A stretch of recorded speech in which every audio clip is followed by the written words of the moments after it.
IRGC ने कहा है कि अगर इस्राएल के प्रधानमंत्री बेंजामिन नेतन्याहू जिंदा होंगे तो हम उन्हें ढूंढ कर मार देंगे।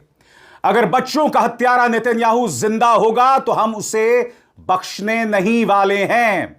दोस्तों, नेतन्याहू की मौत को लेकर जो अफवाहों का बाजार गर्म था, जिसे अब जाकर इस्राएल के प्रधानमंत्री कार्यालय ने सिरे से खारिज कर दिया है, उस पर ईरान की पहली प्रतिक्रिया आई है। आईआरजीसी ने कहा है कि हम उसे बख्शने नहीं वाले। यह खबर इतनी गर्म हो गई थी दोस्तों कि बड़े बड़े न्यूज एजेंसीज इस पर जो है रिपोर्टिंग करने को मजबूर हो गए थे।